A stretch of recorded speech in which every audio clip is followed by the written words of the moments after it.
Hello guys, welcome to our YouTube channel JE Multiverse. तो आज हम करने जा रहे हैं पाथफाइंडर का एनएलएम चैप्टर से बिल्डअप का क्वेश्चन नंबर 47। तो आइए पढ़ते हैं क्वेश्चन को। तो क्वेश्चन में दिया है a boat of mass M is anchored in the middle of a river which is flowing with a constant velocity v naught. Horizontal component of force exerted on the boat by the anchor chain is t naught. If the anchor chain suddenly breaks, determine the time required for the boat to attain a velocity equal to 0.5 v naught. Assume the drag force of water is proportional to velocity of boat relative to the water and neglect air drag. तो हम बनाते हैं diagram को, जो कि हमको question में पहले से दिया है। तो ये कुछ इस तरह से रिवर है जिस पर ऐसे एक बोट है, यहाँ पर एंकर किया है मिडल ऑफ द रिवर में बोट को। जो वेलोसिटी ऑफ वाटर है वो है वी नॉट, ठीक है। और हमको दिया है कि horizontal component of anchor chain जो फोर्स एक्सर्ट कर रही है बोट पे वो है टी नॉट, ओके। तो और हमको क्वेश्चन में दिया है कि वाटर जो ड्रैग फोर्स लगा रहा है बोट पे वो कितना है, वो प्रोपोर्शनल है relative velocity of boat with respect to water. तो अगर इनिशियल कंडीशन में हम देखें तो क्या होगा, हॉरिजॉन्टल कंपोनेंट टी नॉट को कौन बैलेंस करेगा, ड्रैग फोर्स। रिलेटिव वेलोसिटी किस डायरेक्शन में, ये वी नॉट है, और ये जो बोट है उस पर ड्रैग फोर्स इस डायरेक्शन में लगेगा along the relative velocity. Initially इसकी वेलोसिटी तो जीरो है, वाटर की वेलोसिटी वी नॉट है, तो रिलेटिव वेलोसिटी कितनी हो गई, वी नॉट हो गई। तो ठीक है, तो टी नॉट इक्वल टू हो जाएगा के वी नॉट। यहाँ पर के क्या है, के है प्रोपोर्शनलिटी कांस्टेंट। हमने ड्रैग फोर्स क्या दिया था क्वेश्चन में कि जो ड्रैग फोर्स है वो प्रोपोर्शनल टू रिलेटिव वेलोसिटी है, ठीक है। तो इसको इक्वल करने के लिए एक प्रोपोर्शनलिटी कांस्टेंट डालना पड़ेगा, वो है के, ठीक है, वो के है। तो टी नॉट इक्वल टू के वी नॉट इनिशियल कंडीशन को डिपिक्ट कर रहा है। अब जैसे ही चेन जो है वो ब्रेक हो जाएगी, एंकर चेन, तो क्या हो जाएगा, T naught minus K we. कुछ भी वेलोसिटी हो सकती है, बाद में तो रिलेटिव वेलोसिटी, क्योंकि ये जो बोट है वो चलने लगेगी, ठीक है। तो नेट फोर्स होगा ये बोट पे, तो वो कितना हो जाएगा, T naught minus K V naught equal to M into A. अब यहां से हम ए को लिख सकते हैं M DV by D T.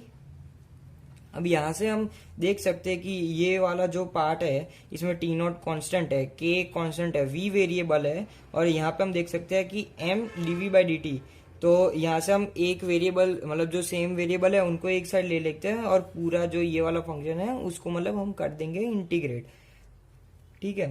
तो यहाँ से आ जाएगा D T M DV upon ये वाला पार्ट पूरा नीचे T naught minus K V, ठीक है। अब हम इसको करेंगे इंटीग्रेट।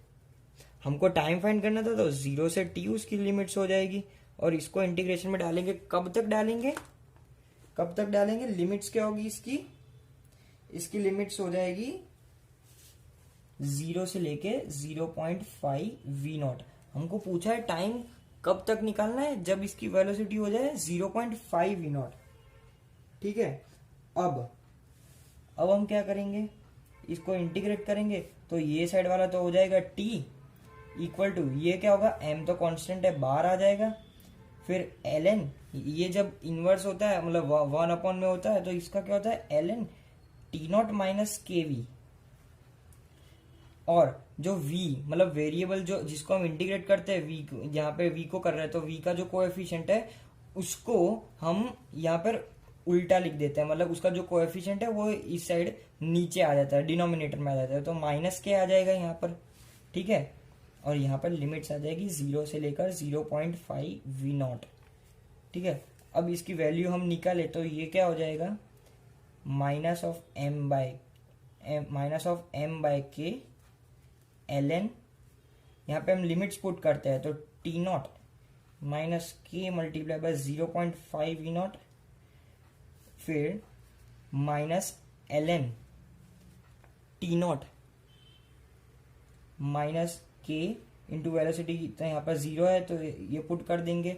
और जब माइनस करते हैं लॉग में तो क्या होता है, उसकी प्रॉपर्टी से हम कह सकते हैं कि ये जो ये वाला टर्म है ये पूरा और ये वो डिवाइड में आ जाता है, तो ये पार्ट तो पूरा 0 हो जाएगा, यहाँ पे खाली टी नॉट बचेगा, वो यहाँ पे आ जाएगा। तो इससे क्या हो जाएगा, minus of M by K L N T naught minus 0.5 V naught whole upon T naught, और यहां पर एक के आ जाएगा। ठीक है, अब हम अपनी ये वाली इक्वेशन से देख सकते हैं कि टी नॉट इक्वल टू के वी नॉट है।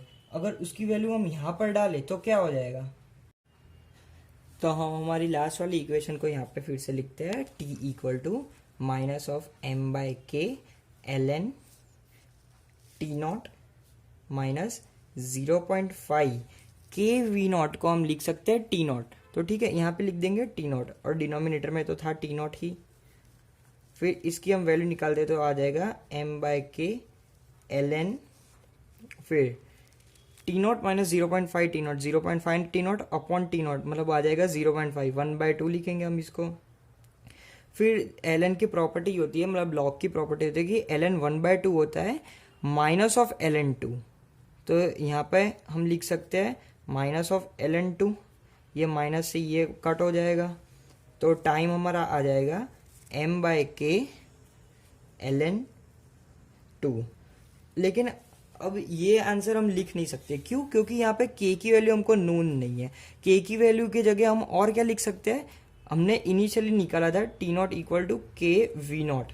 ठीक है, तो यहाँ से हम के की वैल्यू इसमें पुट कर देंगे, तो ये हो जाएगा m अपॉन के की वैल्यू हम पुट कर देंगे T naught by V naught, T naught by V naught और ऊपर एल एन 2, तो ये हो जाएगा m V naught by T naught multiply by L N 2, ये हो जाएगा टाइम।